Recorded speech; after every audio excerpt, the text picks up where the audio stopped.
Bueno, ya estamos aquí.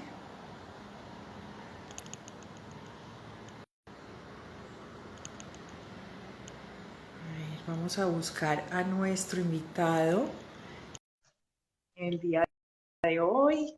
Muchas gracias. Raquel, siempre tan hermosa, siempre con nosotros. Mil gracias. Alejandro, bienvenido. Hola María, ¿cómo estás? Muchas gracias. Muy bien.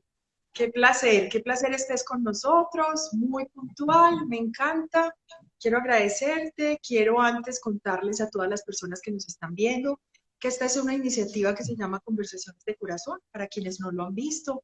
Sí. Cuando empezó la pandemia, la Fundación Nacional de Trasplantados tomó la decisión de hacer unas conversaciones que fueran inspiradoras, que ayudaran a sobrellevar un poco un momento como este y contar esas historias de vida que seguramente pues son muy valiosas y que tienen mucho que aportarnos y de las que tenemos mucho que aprender. Por eso Dame nuestro un invitado en el segundo, día yo de hoy, cuadro esto que... tranquilo Alejandro, voy a ir contando quién eres tú. Alejandro Calle es nuestro invitado en el día de hoy. Alejandro es administrador, ha sido vicepresidente de mercadeo en empresas muy importantes de la ciudad. Yo creo que puedes bajar eso, bajar un poquito más tu cámara para verte mucho mejor. Dame un Por segundo, ahí, María, vuelvo y me conecto porque me entró una llamada y me dañó el volumen. dale, listo, perfecto. Mientras tanto, les quiero contar a todos ustedes que nos están viendo que mañana a las 8 de la noche, mañana viernes a las 8 de la noche tendremos Magia y Humor por la Vida. Es un evento al que los queremos invitar, es un evento que confiamos tengamos muchas personas que aporten a nuestra fundación. Es la manera de recoger fondos para poder ayudar a tantas personas. Denme un segundo, yo lo vuelvo a invitar por aquí, aquí. Eh, para poder ayudar a tantas personas que nos buscan, que buscan nuestra ayuda, que buscan el apoyo de la fundación, personas que han sido trasplantadas o que van a ser trasplantadas con sus familias. Entonces, mañana tenemos ese gran evento. Es un evento muy especial, es un evento más o menos de una hora, a las 8 de la noche. Sé que los invitamos a que se programen. Ahora sí, Alejandro, bienvenido. Ya había empezado a presentarte. Nuevamente, gracias por aceptar esta invitación de la Fundación Nacional de Trasplantados. María, muchas gracias y la verdad que es un placer pues para mí y te agradezco mucho la invitación y un cordial saludo a las personas que realmente están conectadas con nosotros en este momento. Muchas gracias. Alejandro, cuando conversábamos antes de esta conversación, me decías, esta es una enfermedad con la que yo he vivido casi que desde que nací. Cuéntanos un poco esa historia. Bueno, la verdad es que es verdad, prácticamente desde que nací, pues porque mi abuela paterna realmente eh, tuvo esta enfermedad que se llama enfermedad de riñones poliquísticos. Durante muchos años mi padre era médico dermatólogo, pero muy metido en el tema de la educación de la salud. Eh, Durante muchos años luchó con la enfermedad de mi abuela, inclusive a partir de la enfermedad de mi abuela, con el doctor que fue pionero en el desarrollo de trasplantes y la generación de diálisis renal en Colombia, diría yo, sí, en Colombia, el doctor Jaime Borrero con mi papá, que eran prácticamente compañeros de universidad, eh, montaron o crearon el primer riñón artificial que se llamó GRASEC, en honor a mi abuela que se llamaba Graciela y a otra persona que estaba en las mismas condiciones de mi abuela que se llamaba Cecilia. En el año 1967 realmente se armó, digamos, el riñón artificial con base en un riñón espejo en los Estados Unidos que se llamaba Kiel y que conjuntamente con un amigo de mi papá que se llamaba Darío Gutiérrez y Layo Trujillo, que eran empresarios y dueños de una compañía que hoy existe, que se llama Truger, proveedora de plásticos, montaron el primer riñón artificial que utilizó mi abuela y que funcionó prácticamente 10 años hasta 1976. Mi papá igualmente, posteriormente, pues sufría de lo mismo. Es una enfermedad hereditaria, sufrió de lo mismo. Posteriormente, mi hermana igualmente también sufría de lo mismo, también estuvo en diálisis, también fue trasplantada durante 18 años y yo también. O sea que la dinastía O sea, continúa. creciste con esa historia al lado en tu vida. Sí, realmente desde muy pequeño y me acuerdo personalmente pues de mi abuela sufriendo y yéndola a visitar con mi papá en una situación bastante complicada y también sufrí lo de mi papá muy duro, muy duro. Mi papá fue secretario de salud del departamento, del municipio, viceministro de salud y le tocó una época muy dura porque no había, digamos, la tecnología que había en su momento pero al ser secretario de salud cuando estaba en ese proceso, pues tuvo la oportunidad de tener un riñón artificial que ya fue posterior pues al GRASEC de mi abuela, pero también me tocó unas complejidades que igual que todas las enfermedades, ¿cierto? Pero que al final, digamos, como te decía, en algún momento esto es una enfermedad muy silenciosa que cualquier persona en un momento determinado puede caer en esta enfermedad, inclusive mi hermana, que sabía que tenía riñones poliquísticos, pero un día tenía un dolor muscular bastante fuerte, se tomó creo que un Voltaren o algo así, y inmediatamente entró en shock el riñón y dañó los riñones y entró en diálisis más o menos durante dos años o 3 años, creo, no recuerdo realmente, pero entonces es una enfermedad silenciosa y que realmente a cualquiera le puede pasar. O otro tipo de enfermedades, pues relacionadas con el riñón. Claro. Tú me contabas que a los 30 años hacen, digamos, tu diagnóstico y te dicen que tienes también la enfermedad. De ahí para adelante, entonces, ¿qué pasa cuando llega ese diagnóstico? ¿Qué empiezas a pensar en tu vida y cómo empiezas a proyectarlo? La verdad es que, digamos, uno joven, pues no piensa en estas cosas, ¿cierto? Al final uno joven como que nunca, eh, digamos, se concientiza de las posibilidades que tiene. Y mi papá como médico fue realmente muy reservado con el tema. Sí. Pero mi mamá, ante la preocupación de que era una enfermedad hereditaria, empezó como decimos nosotros, pues en el buen sentir paisa, a echar cantaleta, nos tenemos que hacer los exámenes, incluso a mi hermana de mi hermano. Y lo fue llevando así hasta que en un momento determinado ya mi mamá no se aguantó más y arrancó conmigo para la clínica. Bueno, nos vamos a hacer los exámenes porque ya esto pues no aguanta más. Y mi papá ya estaba Pero bastante. había algo, había dolor, había algo que motivara a hacerse esos exámenes o simplemente pues, por toda esa historia familiar. No, uno es que después empieza a atar cabos. Yo fui deportista competitivo durante muchos años, por lo menos 15 años, a nivel nacional e internacional, y había unos momentos en que uno sentía una molestia en la espalda que yo no entendía qué pasaba. Entonces siempre la atribuía posiblemente al esfuerzo del ejercicio, ¿cierto? O cuando me agachaba a cargar algo, yo sentía que algo no funcionaba bien y decía, pero pues yo tan joven y ya con estos dolores de espalda tan raros, pues como que no. Ya después La cuando... reuma, como dicen los abuelos. ¿La qué? La reuma. Sí, la Entró reuma. la reuma. Entonces yo decía, bueno, entonces me puse viejo muy rápido, aparentemente, y salió, después de los exámenes, efectivamente, ahí como se dice, aterriza uno de barriga y entiende perfectamente que es una realidad y que hacia adelante uno tiene que ser consciente del problema, ¿cierto?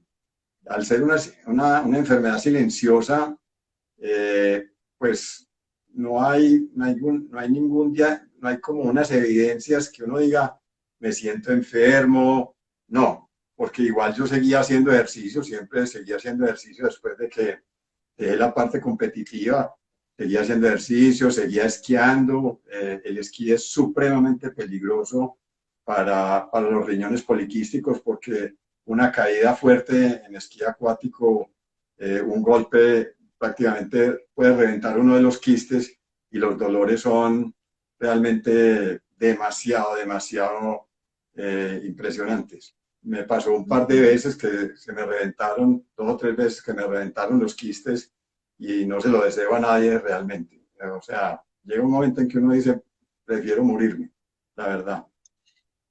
Alejandro, pero además, aparte de ser un gran deportista, pues llevas una vida de ejecutivo viajando de una ciudad a otra. ¿Qué pasa en tu vida profesional cuando esto sucede? Además, porque llega un momento en que tienes que entrar a diálisis. Sí, digamos, a partir de eso empecé a cuidarme relativamente porque sabía que eh, realmente el doctor Arbeláez, que fue, digamos, mi mentor desde el punto de vista de salud, que fue el que atendió a mi hermana del Hospital San Vicente de Paúl, empezó a verme y empezó a orientarme y sobre todo a guiarme en el cuidado que tenía que tener y el diagnóstico era, a ver, los riñones va a llegar un momento en que van a fallar. Los riñones los podemos cuidar hasta donde más podamos, pero depende de usted, ¿cierto? Y eso qué implica, pues una dieta bastante férrea en algunas cosas. Yo creo que en eso también hay que entender que cuando uno ha sido deportista, cuando ha entrenado, cuando ha sido disciplinado por el deporte, etcétera, etcétera, pues es una ventaja. A mí me decían, no sal, y desde ese momento no sal, y nunca más sal, ¿cierto? No carne y no carne. O sea, yo en eso no tenía problemas.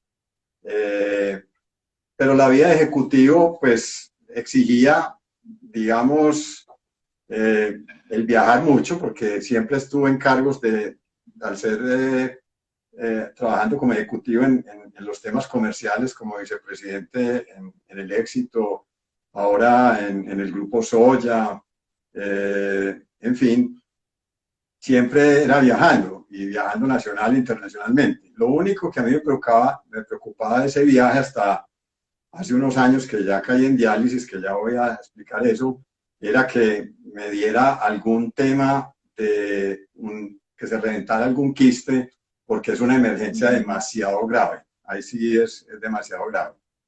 Posteriormente, ya cuando pude, digamos, que mantener los riñones en buenas condiciones, porque seguía haciendo ejercicio, yo trotaba, yo nadaba, yo montaba en bicicleta, digamos hasta hace unos 4 años, ¿cierto? Que ya sí me diagnosticaron que los indicadores del riñón ya no daban más, ¿cierto? Una persona normal con creatinina debe estar entre 0,8 y 1,2, y yo tenía creatinina cercanas al 10, entre 8 y 10, pero yo seguía haciendo ejercicio y yo decía, pues, un primo mío que es urólogo me decía, no puedes tener creatinina de 10 y haciendo ejercicio. Yo no sé, yo me siento relativamente bien. Pero ya los exámenes mostraban otra cosa y sí empezaba uno a sentir cierta ya disminución de intoxicación por efecto de la creatinina en la urea. A partir del momento en que me dicen eso, sí es un shock, es bastante difícil, ya uno viene nervioso porque ya son exámenes más seguidos, visita al doctor más seguido, me hacían exámenes cada mes y yo ya como que empecé a entender que realmente, digamos, se acercaba un momento difícil de mi vida y era entrar en el proceso de diálisis. Digamos que apenas me dijeron que entraba en el proceso de diálisis, fue bastante duro, la verdad, muy duro. Es un tema que uno tiene que asimilar, pero que al final uno no se puede quedar ahí, ¿cierto? Hay momentos difíciles, pero es más difícil quedarse en ese momento. Entonces uno tiene que salir y empecé con diálisis peritoneal manual, donde tenía que hacer entre 3 y 4 cambios diarios. Mi gran preocupación era yo cómo voy a seguir trabajando, yo cómo me voy a acomodar. Entonces A viajar además, viajes nacionales, Eh, internacionales. entonces al principio era como un contraste porque me decían, bueno, tú estás, digamos, tu cuerpo, digamos, es apto para la posibilidad de un trasplante. Y la posibilidad de un trasplante, pues, implica una serie de exámenes. Lo primero que hice fue como acometer de manera decidida todos los exámenes, que son cerca como de 50, 60, algo así. Y yo dije, tengo que salir de estos exámenes en 15 días. Tratamos de hacerlo lo mejor posible. Efectivamente lo logramos, pues creo que en menos de un mes tenía casi todos los exámenes. Cuando me dijeron en el hospital, me dijeron, no, esto es muy rápido. Realmente la posibilidad de un trasplante es relativamente rápido. En 6 meses usted puede tener ya la opción de posiblemente un trasplante. Pues pasaron los 6 meses y en los primeros 6 meses tú estás muy ansioso, la ansiedad te va pues como carcomiendo, pero llega un momento en que uno también aprende de todo eso. Esto es un aprendizaje, ¿cierto? Al final las Pero personas, además me decías, qué pena te interrumpo antes de continuar con la historia, me decías, esto es de actitud, o sea, de sí, cómo uno mire y asuma cada uno de esos momentos sí. que va llegando. Sí, a eso te iba a contar. Al final, todas las personas tienen un valor, y un valor inmenso, y un valor inmenso donde hay conocimiento, donde uno adquiere conocimientos, pues aprender a hacerse la diálisis es per se un conocimiento, ¿cierto? Claro. Genera temor porque se lo estará haciendo bien, entonces a uno lo amenazan y bien amenazado porque le dicen, usted no puede cometer ningún error de no hacer esto con absoluta asepsia porque puede entrar en una peritonitis y es real. Eh, entonces uno aprende, entonces todo eso es un conocimiento, pero después adquiere habilidades, ¿cierto?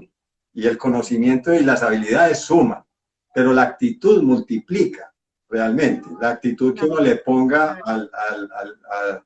a toda esta situación multiplica. Y no te voy a negar que no hubo momentos demasiado difíciles, de dolores infernales. La diálisis peritoneal genera unos calambres que te duran 5 o 10 minutos y no sales de ellos, entonces no sabes qué hacer. Sí. Son momentos muy difíciles. Pero Y en esos momentos pensabas, o en algún momento pensaste, porque sé que has tenido una muy, muy hermosa actitud frente a todo este proceso, pero dijiste no más, sí, adiós diálisis, sí. no quiero y renuncio. Sí, muchas veces le decía a mi familia, no, no más, no más, no me aguanto más y me voy a tirar por este balcón porque los dolores eran insoportables. Y en esos primeros 6 meses, como te decía, digamos, fui muy cauto, pero después dije, bueno, yo no puedo estar pendiente de que salga un trasplante. Tengo que seguir mi vida, tengo que seguir trabajando, ya de hecho estaba trabajando. eh, Aprendí a llevarme mis bolsas manuales para la oficina, me encerraba en un baño y hacía la diálisis en un baño con todos los protocolos de asepsia. Me salía de las... Que son procedimientos que tardan cuánto tiempo. Una diálisis peritoneal manual puede durar entre 30 a 45 minutos. ¿Por qué? Porque a veces el líquido que uno tiene en la cavidad peritoneal no sale. Porque uno tiene, la diálisis es eso. Las bolsas son unas bolsas, vamos a decirlo, de agua, pero que tiene pues una sustancia que al meterse en la cavidad peritoneal filtra todas las toxinas y luego uno se la saca y vuelve y mete el líquido limpio. Ese ciclo lo que hace es evacuar la creatinina y la urea que envenenan el cuerpo. Entonces, uno se tiene que introducir esas dos bolsas, entonces uno queda medio embarazado, es bastante incómodo, uno aprende también a eso, ¿cierto? A manejarlo. Eh, y, y, todo es un aprendizaje. En esos primeros 6 meses eh, no salía, me daba temor salir, pero después dije, qué bobada, yo tengo que aprender a viajar con esto. Entonces me arriesgué, metía mis bolsas en una maleta ejecutiva de viaje, metía 6, 8 bolsas dependiendo del tiempo. No hacía 4 diálisis, sino que hacía 3, porque calculaba la cuarta aquí antes de irme o al llegar el día que llegaba por la noche. Eh, Sí. y así sucesivamente. Siempre viajé así prácticamente un año y medio con mis bolsas. Me pasaron muchos Con dos charcos. maletas, ¿Ah? claro, me imagino. Con dos maletas, la de la ropa y la de las bolsas. Sí, entonces aprendí Más o menos. a meter la ropa lo menos posible para que me cupieran las bolsas, porque también hay que llevar otros aparaticos pues para la asepsia y demás. Claro. Aprendí a donde los clientes, pues en Puerto Rico, pues yo no podía decir que estaba en eso, porque pues nunca fue mi intención decir que estaba enfermo. Incluso en la compañía durante todo este proceso, nadie más que una persona y el presidente de la compañía supo que yo tenía ese proceso. Nadie se dio cuenta hasta que me operaron en el trasplante de que yo estaba en diálisis, a pesar de que me veían a veces como raro, pero nunca supieron del tema. Entonces ese aprendizaje y esa habilidad se adquiere, pero toma actitud. Cualquier otra persona puede decir, bueno, más que mi historia es el mensaje que uno no se puede dejar derrumbar y tiene que tratar de seguir adelante y hay que vivir de ilusiones y crearse alguna ilusión. Y la ilusión es que algún día apareciera un trasplante y la ilusión es que el mismo viaje me ayudaba a disipar el pensar permanentemente pues en mi problema, que es un problema, es un drama, todo hay que decirlo, es un drama para uno, es un drama para la familia, para mi señora, para mis hijos, porque no estás disponible al 100%.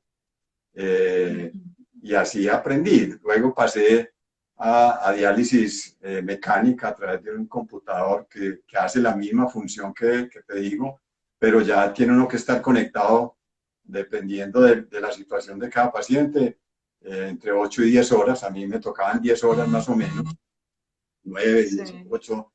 Entonces también aprendí a manejar el tema y es un proceso que uno tiene que asimilar porque si no la vida se le vuelve también muy complicado. Es más, cuando me llamaron al trasplante, eso fue un viernes a las 10, 11 de la noche, el día viernes salía a una convención en Cartagena, yo ya tenía la máquina empacada, pues ya sabía cómo la tenía que empacar, me la llevaba en ese, no es pequeña pues la máquina tampoco, la metía como en Ajá. embalaje, mandé a hacer unas bolsas especiales para llevarme la máquina. La verdad yo tenía una persona en el trabajo que yo te decía un día que era un ángel, porque de esos ángeles aparecen, al igual que mi familia, que ha sido un ángel también, que me ayudó en todo esto, era la única persona que sabía. Una vez en Puerto Rico me salvó porque el avión no salía y yo no tenía más bolsas, tenía que llegar porque si no empezaba a sentirme mal.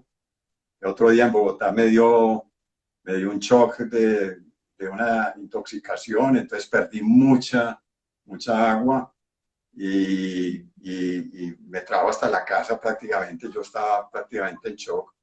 Pero entonces esos ángeles hay que cuidarlos y uno le da gracias a Dios y uno también se tiene que convertir posiblemente después de un proceso de estos que no termina porque el estar trasplantado te facilita muchas cosas, pero es un proceso también que no termina, ¿cierto? Alejandro, lo hablábamos en nuestra conversación por fuera pues de este momento en directo y esos ángeles están siempre ahí en todos los momentos de tu vida, solo que cuando están esas situaciones complejas y difíciles es que empezamos a hacerlos como evidentes y a visualizarlos en nuestras vidas. Eh, pero están ahí Sí. para acompañarnos en esos momentos de la vida. Sí, hay una cosa, María, que realmente es triste y lo digo con tristeza y lo digo por mí mismo, que uno no necesita que le pase un drama de estos, ¿cierto? Para darse cuenta de tantas cosas que son, en las que no somos conscientes, ¿cierto? No tenemos que estar en una situación como esta, y no lo digo por mí, lo digo por todos nosotros, por cualquiera de nosotros. El día que se enferma se da cuenta de muchas cosas, el día que se enferma se da cuenta de las cosas malas que posiblemente ha hecho, el día que se enferma se da cuenta de que hay personas peores que uno. O sea, el llegar a Fresenius, que era, digamos, las personas que me asistían en todo el tema de la diálisis, y yo ver, pues, unas imágenes de personas en unas condiciones absolutamente, desde el punto de vista de salud, muy complicadas, y yo me veía trabajando, yo me llevaba el computador allá, y trabajaba mientras posiblemente me hacían el chequeo médico, mientras hacía el entrenamiento de la máquina o lo otro, yo estaba con un computador trabajando, veía las condiciones económicas de la gente que está sufriendo esta enfermedad, y realmente, eh, lo tengo que decir con toda la sinceridad, a uno le toca el corazón. Y yo decía, yo estoy demasiado bien, a pesar de lo mal que muchas veces me he sentido frente a otras personas en unas condiciones absolutamente deficientes. Y eso me ha permitido, de alguna manera, tratar de retribuir en lo que pueda, por lo menos, aquellas personas que sufren de esta enfermedad, porque creo que yo soy un bendecido de Dios al lograr un trasplante y al sentirme relativamente bien, y hoy estar pues trabajando, igualmente mucho mejor, y de salud pues mucho mejor, ni se diga, hoy siento otra cosa, absolutamente, eso no hay cómo explicarlo, uno siente un cambio realmente maravilloso. Fuiste trasplantado hace 6 meses. Sí, hace casi 7 meses, en 15 días, 7 meses, exactamente. Empieza una nueva vida. Casi que puede uno celebrar el cumpleaños desde a partir de esa fecha. Sí, ya mi cumpleaños no es el 27 de noviembre, realmente es el 8 de febrero. La verdad sí, la verdad sí, porque no te voy a negar que uno siente un pánico escénico apenas lo llaman. Además porque no estaba preparado, yo estaba focalizado en que me iba para Cartagena a dirigir mi convención. Estaba focalizado en mis problemas del trabajo, me hacía mi diálisis, pero pues yo decía, a mí me tengo que ir, me tengo que ir, me tengo que ir. Entonces, Además, una convención donde te esperaban 500, ¿cuántas personas estaban por esperando? ahí unas 220 o 230 Ajá. personas, eh, y vuelve, aparece el ángel, que lo llamo y le digo, hasta aquí llegué, pues incluso le dije a mi hija, porque como me fui para la cirugía, le dije a mi hija, le escribí, le dije, no puedo, me van a trasplantar, te va a tocar echarte esta convención al hombro, y aparece el ángel, y el ángel funciona, ¿cierto? Entonces uno también tiene que, posiblemente, no necesita pasar por este drama para ser el ángel de alguien.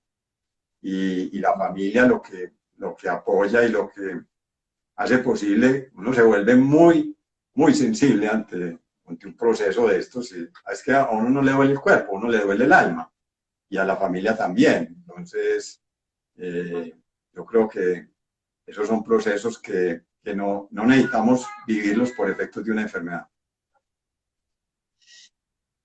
Claro, has tocado el tema de la familia, o sea, esto es una situación y cuando pasan este tipo de enfermedades y enfermedades complejas en los seres humanos, pues obviamente todo el círculo cercano y los amigos y todo el mundo pues se ve tocado y se ve impactado por eso. Sí. ¿Qué ha pasado en tu familia?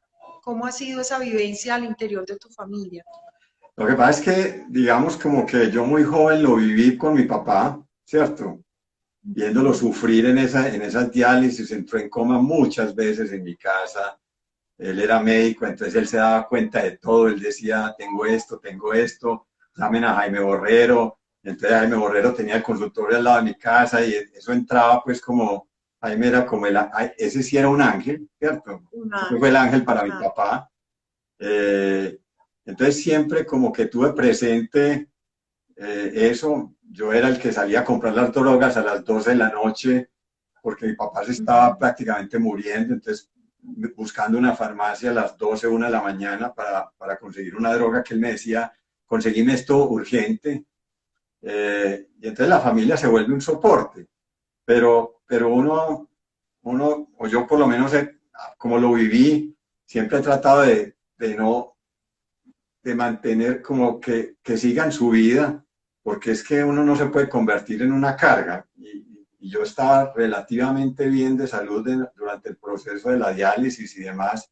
A veces sí tenía no voy a negar, mis crisis muy, muy duras, pero uno tratando de que ellos pudieran seguir haciendo su vida. Y eso, pero no deja de ser muy complejo para todos, ¿cierto? No deja de ser muy claro. complejo ellos queriendo. Y puntualmente para ti, o sea, eso pesa mucho, esa carga uno solito Sí, pesa más de pronto que si la comparte, porque me impacta también que sí, me digas que en el trabajo nadie se enteró, no entonces nadie. había un solo angelito en el trabajo, en la familia tú también tratando de guardarte las cosas para no preocuparlos, para que ellos estén bien. Sí, yo creo que eso, lo que pasa es que también, digamos, expandir o promulgar lo que a uno le está pasando no ayuda en nada, la verdad, por el contrario. O sea, lo que ayuda es uno, como te digo, multiplicar la actitud tratando de seguir en lo que esté haciendo, en buscar alguna actividad que te distraiga, ¿cierto? En sentirse bien. Es más, aquí en mi casa me dicen que durante la semana yo no sentía nada, que todo era perfecto, que no me daban ni un dolor y que llegaba el fin de semana como se me bajaba la adrenalina del trabajo, entonces me empezaban los dolores, empezaba a quejarme, etcétera, etcétera. Y la verdad, sí, hay que decirlo, así era. Entonces, yo creo que hay que buscar algo que te mantenga un poco fuera de contexto de la enfermedad para tratar de automotivarse en muchos casos. Y los viajes para mí eran eso, eran ver otra cosa, a pesar de que me tuviera que hacer la diálisis, a pesar de que tuviera que llevar las bolsas, lo que sea, pero eran motivadores para salirme un poquito. Claro, te ayudaba a disipar en la situación. Sin duda alguna, un trasplante, todo este proceso y todo lo que has vivido, pues de alguna manera lo prepara a uno para una situación como la que estamos viviendo, ¿cierto? Porque ya llevan un recorrido grande en muchas cosas, entre Sí, otras, sí. eh, el solo hecho del uso de tapabocas, por ejemplo. Sí, mira, digamos que cuando pasó lo de la pandemia, pues yo ya llevaba 2 meses. Y entonces Ajá. todo el mundo empezó como muy, ¿qué te digo yo? Voy a decirlo de manera jocosa y posiblemente exagerada, pero como muy histéricos porque estamos encerrados, ¿qué nos va a pasar? La salud mental, etcétera, etcétera. Yo ya llevaba 2 meses y yo decía, pero pues, yo no siento nada, yo estoy aquí tranquilo, estoy cumpliendo mi protocolo de salud posoperatorio y nunca he sentido, y ya llevo, ¿cuánto llevamos? Casi 8 meses, desde febrero Sí. hasta septiembre, o casi septiembre, y yo no he sentido pues así como un estrés de encierro, no, estaba ocupado trabajando, mis únicas salidas realmente han sido ir al hospital a hacerme mis chequeos, realmente. Entonces, no ha habido pues como, pero vuelvo y repito, es un tema de no De complicar, actitud. sí, no complicarse tanto. Pues ya sabemos que tengo que estar aquí, ya sabemos que nos toca quedarnos en la casa. Pues hay que buscar alternativas, ¿cierto? Hay que buscar entretenerse o descansar más o leer o, en fin, ¿cierto? Y vuelve el tema de la actitud. Alejandro, cuando uno vive tan de cerca procesos como la muerte de tus familiares cercanos, tu hermana, tu papá, bueno, tu abuela, eh, tú tienes hoy en tu vida una manera distinta de relacionarte y de mirar la muerte y de entenderla a raíz de tu enfermedad. Sí, total. Sabes que, primero que todo, digamos como que aprendí realmente a vivir el día. Eh, Hoy precisamente que una persona me preguntaba que cómo me sentía, yo le dije, no, pues muy bien, a veces tengo pues algunos altibajos que son normales dentro de todo el proceso de adaptación del cuerpo a un órgano que no es de uno, pero la muerte la veo pues como con naturalidad, o sea, me ha tocado demasiado cerca realmente. Y yo hoy digo que día que pase es día que lo doy gracias tenemos que agradecer, y no solo agradecer por la salud que tengo, sino por la infinidad de cosas que he pasado en la vida.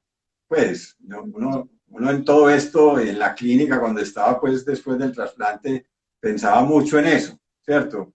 Y pensaba en sueños, y cuándo era que yo vuelvo pues yo tengo por ahí, tengo una finca pues en la costa, y yo decía, ¿cuándo era que puedo volver a la costa? Y después pasó la pandemia, entonces se me alargó el sueño porque no he podido a disfrutar mi riñón, pues, entonces porque las veces que fui mientras estaba en diálisis, el mismo, yo creo A ver, no sé, se nos fue un poquito la señal. que ahí, Ahí se nos fue un poquito la señal. Yo no, creo que ahí estás. ahí me escuchas. Ahí sí te estoy escuchando, pero tu imagen está como congelada. Ah, bueno. No, te comentaba que al final la muerte se convierte pues como en una cosa natural y que cada día que pase es una ganancia que uno tiene y que el día que llegue pues yo creo que todos vamos en el mismo camino, algunos Claro. antes o unos después y, y dar gracias, parte de este proceso es dar gracias de tantas cosas que tenemos y cuando encuentras aquello que te comentaba de gente en condiciones eh, más difíciles, pues con mayor razón hay que agradecer tantas cosas que hemos tenido realmente en la vida y lo afortunado, en mi caso, que es. Ay, se nos está yendo la señal de Alejandro. Bueno, esperemos a ver que se recupere. Nos está preguntando Raquel, ¿cuántos son 7 meses de trasplantado? Nos contaba hace un momento Alejandro. ¿Tú me estás escuchando bien? Sí, perfecto, perfecto. Ah, bueno, perfecto.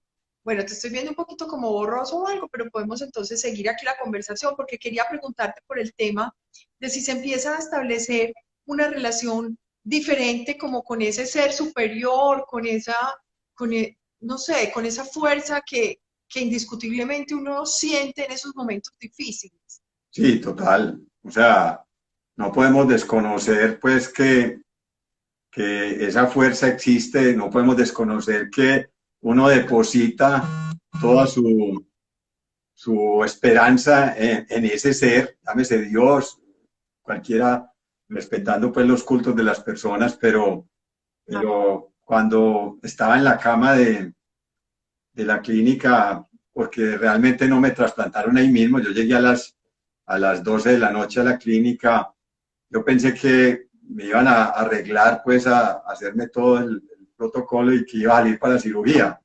Y me dejaron hasta las 8 de la mañana.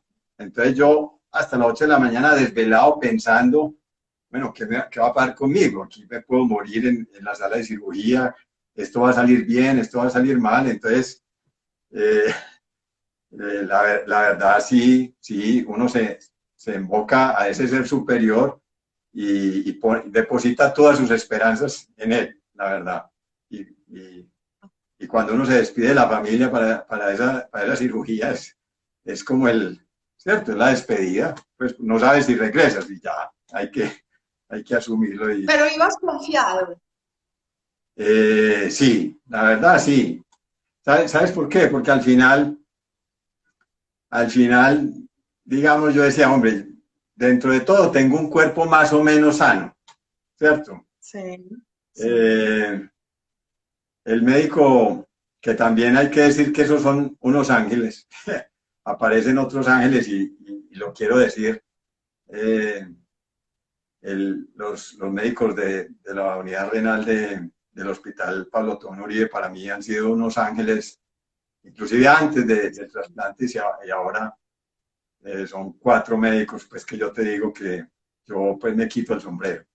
No solamente por el trato humano, sino por el conocimiento y demás. Entonces, cuando llegué a la clínica, el doctor Arbey Aristizábal, que me recibió, me dijo, Alejandro, hay una cosa muy buena en todo esto y es que la compatibilidad del riñón de la persona o del cadáver es muy buena con tu compatibilidad pues, de física, ¿cierto? Entonces, cuando me dijo eso, yo me sentí bastante tranquilo o más tranquilo, no del todo, pero decía, bueno, si ellos dicen eso es por algo, ¿cierto? Ellos ya tienen la experiencia y podrán decir que hay unas compatibilidades mayores o menores. Claro. Entonces, eso me dio un poco de tranquilidad, pero fue, voy a decirlo así, fue muy complicado desde las 12 de la noche hasta las 8 de la mañana, cuando, Eterno. eterno, y después me dejaron en sala de cirugía en espera, pues no en la sala, pues ya fue operarme y no me dejaron otras 2 horas, entonces yo entré, me acuerdo que entré a la sala de cirugía, eran las 10:15 de la mañana, entonces yo decía, no, 2 horas aquí esperando, entonces, solo porque no estaba con mi familia, entonces se me pasaron, hice todo el recuento de mi vida y O sea, eterno para ti, pero también eterno para tu familia. O sea, es que ahí volvemos al mismo tema. O sea, es todo el núcleo familiar sí, el que está sí, sí. involucrado y ellos, tú al menos sabías en qué estabas. Ellos estaban afuera esperando. Sí, eso es un proceso y yo no sé, al igual que estaba como tranquilo, eh, era como haciendo un repaso de mi vida y poniendo en manos de Dios el tema, ¿cierto? Fue muy bonito, ya uno pues mirándolo desde este lado, ¿cierto? Pero fue bastante bonito, digamos, ese proceso y, y yo creo que ha sido una experiencia maravillosa, a pesar de los momentos difíciles de dolor pero ha sido una experiencia maravillosa que yo hoy digo, pues, sobre todo agradezco por todo, pero pues es una experiencia que me ha enseñado cantidades, pero cantidades, la verdad. Eh, con esta persona que yo te digo que ha sido un ángel también en el trabajo, que vivió un proceso también muy complicado. Ella fue secuestrada 3 meses por el ELN y un día que la conocí me dijo, para mí el secuestro es la mayor, la mejor experiencia El que he mayor tenido en mi regalo. vida. Y yo pues en esto, la verdad digo que sí, ha sido una experiencia maravillosa, pues a pesar de todos los dolores y todo, es muy bonito. Y lo que me ha... Te ha parado ¿Ah? a mirar la vida de otra manera. Sí, total, total, Ujú. total. Y, y al final, eh, la verdad es que las cosas materiales, pues en la medida que uno las puede disfrutar, muy bien, pero también exagerar no tiene sentido. Pues hay muchas cosas más importantes que eso. eh, y yo he sido un afortunado, pues también, pero creo que uno tenemos que aprender a vivir pues con lo necesario y tampoco aspirar a tantas cosas materiales que la sociedad nos pone de frente y vale la pena un poquito ser un poco más consciente en eso y más objetivo, ¿cierto? Eso diría yo que es Ujú.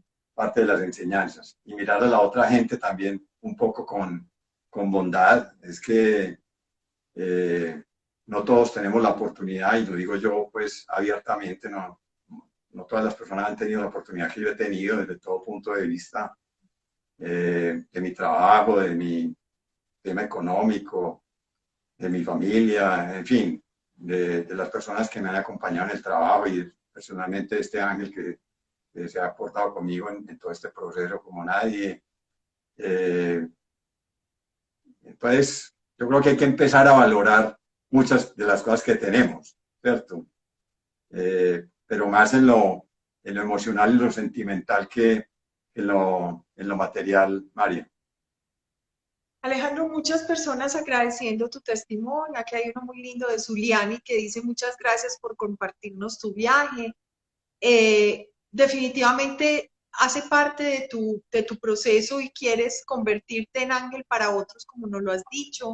¿Cuál sería el mensaje, primero para esas personas que están esperando eh, un trasplante en este momento, Sí. para esas familias que están también a la espera de que su ser reciba pues la donación de alguien? Y tu mensaje también sobre el tema de la donación de órganos. A ver, yo creo que cuando, lo primero es que cuando no todo es color de rosa, se puede vivir igualmente con un poco de entusiasmo y elegir uno cómo quiere vivir ese drama, ¿cierto? Cuando no todo es color de rosa. Entonces, eso es como lo primero. Que va ligado nosotros elegimos qué actitud tomar ante un proceso de estos, o ante cualquier otro proceso, o cualquier otra enfermedad, o ante un revés económico. Entonces, la actitud, por difícil que sea, yo creo que te ayuda bastante. Y mi mensaje frente al contexto de esta enfermedad y de lo que estamos viviendo en Colombia, donde no sé, no recuerdo la cifra en este momento, pero creo que pueden haber más de cerca de 10.000 personas en una condición de estas, esperando un riñón, y un riñón de un cadáver, porque puede ser intrafamiliar o de un cadáver, donde la ignorancia quita oportunidades. Entonces, el mensaje es que debemos transmitir a todas las personas la posibilidad de que ante una eventualidad de una muerte de un momento a otro, con muerte cerebral, se le permita a otra persona con los órganos darle esto que yo estoy viviendo, y es tener una segunda vida, tener una oportunidad de tener una segunda vida que es muy importante. Y yo creo que todos nos deberíamos concientizar de eso. No nos ganamos nada con irnos a un cuerpo a que sea incinerado o a que se entierre y que se deteriore por el deterioro natural, y no le podamos dar la oportunidad a una persona de que tenga una oportunidad en su vida. Y la filosofía me parece muy linda de no saber quién es nuestro donante, ¿cierto? Ya el solo saber que él, su familia o lo que sea, me permitieron a mí, estaré eternamente agradecido sea quien sea, ¿cierto? Y le doy gracias a Dios. Yo al riñón le puse un nombre, lo puse Arsenio, no sé, porque me dijeron que era un hombre, entonces lo puse Arsenio, y yo le doy todo, pues cada día le doy gracias a Dios y digo, bueno, gracias pues por Arsenio que me permite, pues estamos aquí súper amigos los dos, Arsenio y yo, y ha sido bastante bonito pues con la gente que hablo de, un momentico que Arsenio me está solicitando esto o aquello. Entonces, yo creo que hay que ponerle un poquito de sentido a las cosas, pero ese es el mensaje a la gente, que se concientice que hay que donar, hay que mirar la oportunidad, y que hay gente que está sufriendo, y que aquellos que podemos dar un poquito de alegría con algo o darle alguna ayuda, lo debemos hacer. Cualquier cosa es cariño realmente. Pues Alejandro, muchas gracias en nombre de la Fundación Nacional de Trasplantados, en nombre de su directora Gloria, que pues te admira muchísimo. Queremos agradecerte que hayas querido estar con nosotros, compartir esta historia, este viaje de vida tan maravilloso, todas estas enseñanzas que hoy nos dejas a nosotros. Mañana precisamente a las 8 de la noche tenemos un evento muy lindo que se llama Magia y Humor por la Vida. Entonces, pues estás invitado. No, allí Queremos que... estaremos, ya compramos boleta, ya estamos listos. ¡Ah, qué rico! Me Sí, sí. encanta. Mañana entonces nos veremos ahí porque realmente, pues, tú sabes más que nadie la labor de la fundación, todo Sí. lo que se hace para recoger, para todas esas personas que infortunadamente pues no tienen posibilidades económicas y entonces necesitan sus medicamentos, necesitan movilizarse para sus diálisis, necesitan, bueno, miles de cosas, la alimentación, llegan de sitios muy lejanos a veces y no tienen dónde quedarse los familiares esperando a que ese paciente sea trasplantado. En fin, las historias, como tú lo decías, son dramáticas. Entonces, Sí, a todos ustedes, mañana a las 8 de la noche los esperamos. Es la manera de vincularse, de ayudar, de ser ángeles para otros, que es la invitación que hoy nos hace Alejandro con su testimonio. Así que mil y mil gracias. Siempre prendo una velita por todos los seres lindos que nos acompañan. Mucha luz para ti, para tu familia, para tu hija, y que realmente pues sea un proceso muy especial el que vivan en familia de todos estos momentos tan difíciles que les han tocado vivir. María Adelaida, a ti y a la Fundación, un abrazo muy especial y muchas gracias por esta invitación. Te agradezco enormemente. Muchas gracias. A ti, mil gracias y a todos ustedes, gracias por estar con nosotros. Ya saben, mañana a las 8 por Etiqueta Blanca, Magia y Humor por la Vida, los esperamos a todos. Mil gracias. Feliz noche.